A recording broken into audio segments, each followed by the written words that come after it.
Hello, everybody, and welcome to the Redmen TV. You may be thinking, that's not Steve Hall, that's not Dan Club. No, it's me, Luke. I'm usually sat on the other side of this desk as a guest, really, on a lot of the shows. But I am now here to give you your daily news updates and some transfer news. So, yeah, I hope you are all looking forward to the show. I see Lloyd's in the chat already. A lot of chat about Somerville, and I actually haven't seen anything on Somerville. So I'm sorry to disappoint you with that one.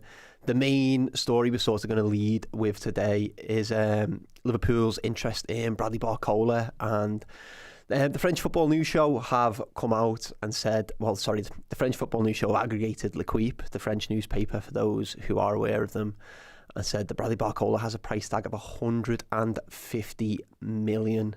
The key part in this is they say, especially Liverpool, which I found quite interesting myself. Saying that we're interested. We can move over to the articles. It's a free article. Unfortunately, we can't look at the L'Equipe one. But yeah, PSG has set a price tag of 150 million on the French international winger Bradley Barcola, according to reports from L'Equipe. Just a little scroll through. Obviously, with PSG expected to land Yan Diomande for 100 million, they've already reached an agreement on personal terms. So you'd likely see that PSG might try and move Bradley Barcola on, even though their stance has sort of been changing as the World Cup has gone on. As he's been playing, it's sort of been like, we would like to agree a new contract, even though we're going to put a price tag on him. I think once you're putting a price tag on a player, Liverpool done that with Curtis Jones, essentially, haven't we? You're kind of opening the door for an exit. So yeah, let us know what you think about that in the chat. I think 150 million euros for Bradley Barcola is absolutely ludicrous amounts of money. He's a very good footballer, and I'd love to have him at Liverpool, but that price tag is absolutely insane. It's evident that the PSG are trying to offset the cost of it in terms of their Diomande deal by bringing in a big fee for Barcola, but that's just how the winger market is at the moment. It seems to be always big money for wingers and forwards, and yeah, Liverpool aren't spoilt for options, let's be honest. Bradley Barcola is probably the standout option at the moment. It was Yan Diomande. Obviously, that stuff's transpired with Paris. It's now likely Bradley Barcola. It does also just say that the likes of Arsenal and others are interested. With Trossard moving on, I think there's definitely room there for him to go and join Arsenal, definitely. So Liverpool are going to face some stiff competition. Let me just have a look at what you guys are saying over in the chat. Yeah, 150 million they can keep, and he's not even worth 80. I think 80 would be a fair price. 80, I'd be thinking around there. I think once you start getting into the 90 and the hundreds, that seems like a lot. Yeah. What else is being said here? It all seems like smoke and mirrors to me. Yeah, definitely. I think we've seen a bit of that with another story we'll move on to in a moment with Gilberto Mora, and I think they're playing a bit of smoke and mirrors there as well. So definitely. Yeah, I totally agree with you, to be honest. I think they know he's maybe not worth 100 million plus, but you've got to play the game, haven't you, with these sort of things. So yeah, that's another one. So many African and South American right wingers impressing me more than Barcola at the World Cup, an 80 million premium for the name. Yeah, I would say there is somewhat of a premium for the name, but I'd say even most of the wingers, the fees being discussed are so high. Obviously, the Diomande fee's really high. The Ryan fee, if you've seen that, like that's also really high. It's just the winger market. It's the way it is. You've always got to play big money for them wingers. So yeah. Anyway, moving on to the next one. This is actually a bit of a combined story because this is Anfield put them both in one article. But there is a separate one of Virgil that we will move on to in a moment. But it's actually about the Mexican youngster, Gilberto Mora. So according to Mexican newspaper El Universal, Liverpool have approached Gilberto Mora's team, Club Tijuana, I'm definitely going to get that one right, to inquire about his contract status. He looked like a great player at the World Cup despite being the youngest player there. Yeah, I think the rumours have been there's about a 20 to 25 million pound release clause in there, but recently within the last couple of days Tijuana have come out and said they're looking for 50 million. That's a huge fee for someone who's 17, similar to the sort of fee Lille asking for Boadi. However, I really do believe that's smoke and mirrors. How can someone have a 20 to 25 million release clause and then days later have a 50? The caveat in this is he did sign a new deal at some point, so some of it might be old news that's getting rehashed. So there could be a bit of a mix-up in there, but it's definitely some smoke and mirrors going on. 50 million for a club in the Mexican League would be crazy amounts of money. They could do so much business with that, would offset their cost massively. So yeah, definitely one to sort of look at. But yeah, I've been impressed with him at the World Cup. However, I don't think he's exactly what Liverpool need at the moment, but Liverpool need a body. So it's weighing up that toss-up. Liverpool definitely need another midfielder, but I would argue I would like Liverpool to go for more of a 6. I think Moura definitely has elements where he can definitely play a 6, but I think he's more of an 8 and sort of progressing the ball and working towards his 10. If he's going to play with a double pivot, he could definitely do a job there. I don't think he'd play every week, but coming in, squad rotation, definitely playing a lot of the cup games, he'd be a really useful asset. But also, in terms of his potential and his development, he could go on to be like one of the best players in Europe. A lot of concerns about him is his height. Like, he's absolutely tiny, and Liverpool aren't exactly a physically dominant side at the moment, are we? So I know a lot of people are concerned that he's only 5'6". I know Josh on the deep dive the other day was sort of saying he's 5'6". Liverpool do have a height problem, but his sort of low sense of gravity makes him amazing to watch on the ball, and I do agree with that. But the way the Premier League's going, it's so physical that, yeah, I'm not quite sure. If you can get him for 20 to 25 million, I think that's a bargain. You know what I mean? Especially when Liverpool need a body, but if you've got to pay upwards of that, there's probably better options out there. Let us know what you think about that in the chat now. I'll start pulling up some chats. What have we got going on? No, not many chats about Gilberto Moura. No one's too bothered. More on Barcola still, yeah. We're Cupri. People saying about Harvey Elliott and Frimpong. Yeah, not much going on.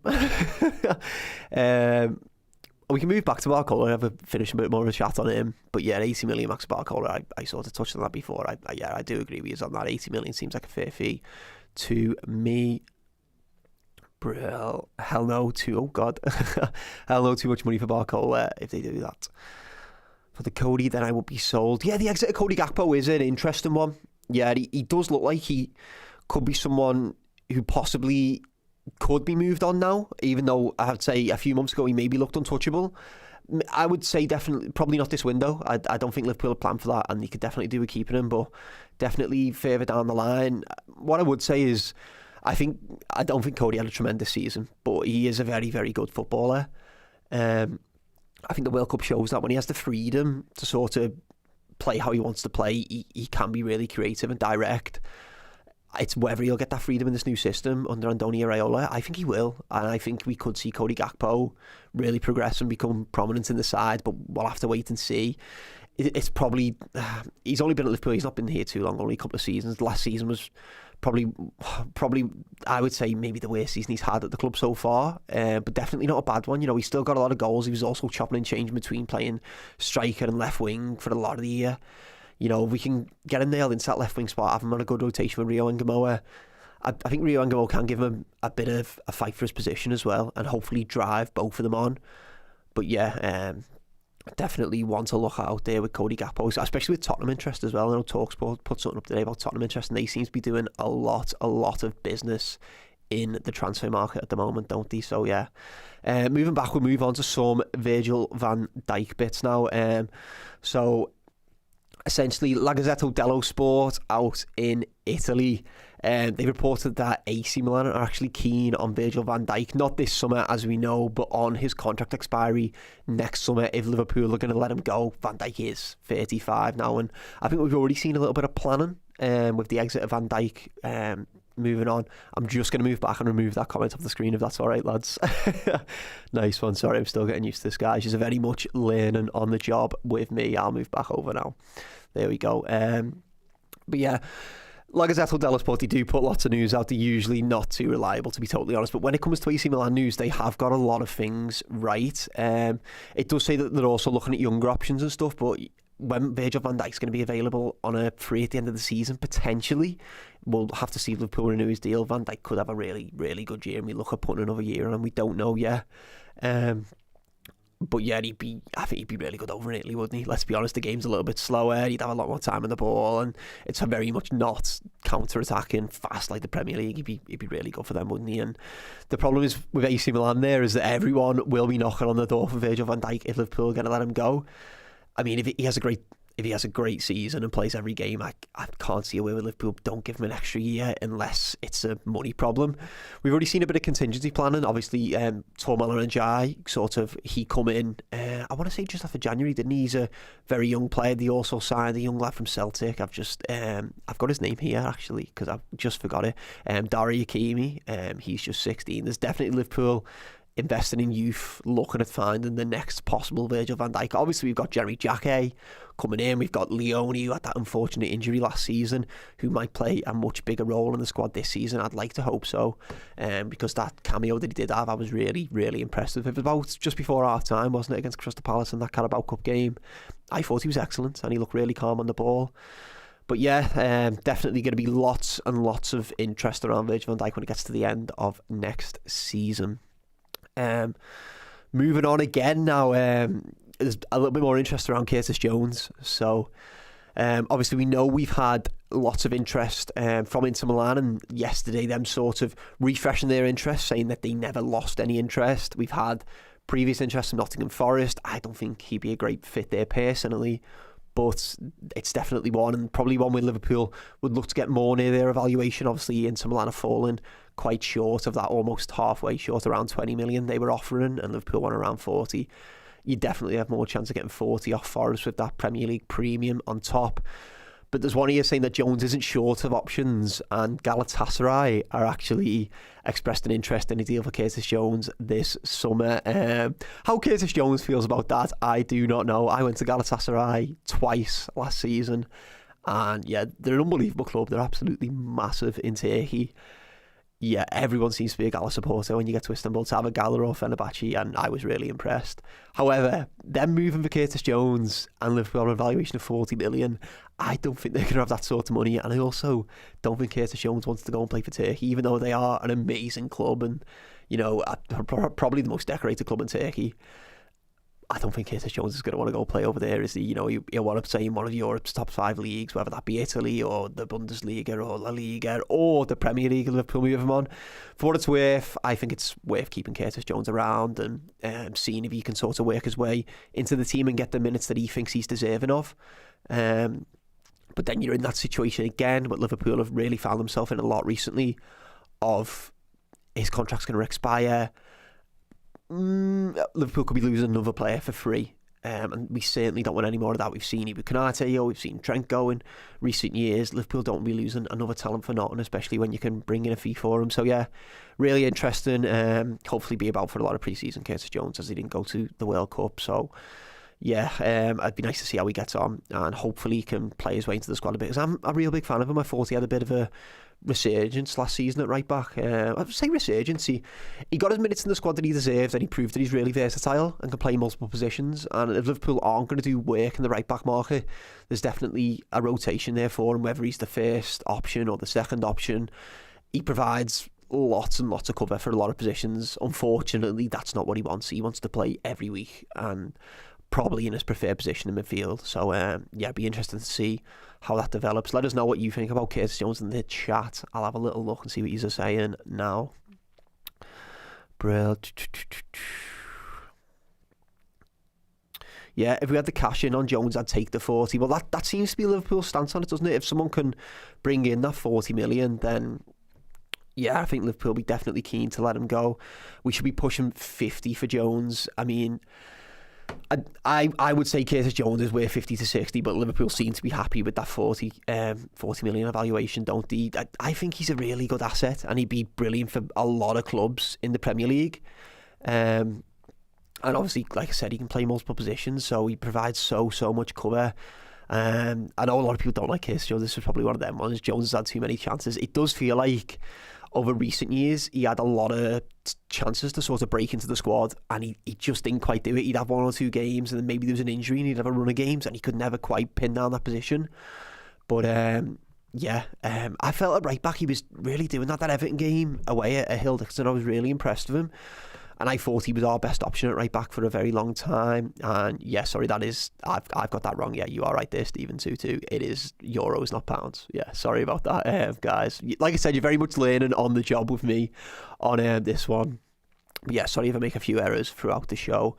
Probably on to our final story that I'm going to pull up here. It's actually a little bit of a Redmen exclusive, but not quite. It all sort of stemmed from us. We had an interview with, I want to say his name is Angel Garcia. I want to get that right. And he is a Spanish journalist. Does a lot of just like lower league Spain, like Spanish second division, and the clubs outside of like the big three in Atletico, Barcelona, and Real Madrid. And he basically come and he said he thinks Liverpool would have an interest in Fran Garcia, and he's worked with Andoni Iraola before at Rayo Vallecano. We all thought, right, that makes a lot of sense. And he was saying a price tag of around 10 million euros, and we were thinking, well, for another left back to come in for 10 million euros, who knows the manager, knows the system, that would be excellent business for Liverpool.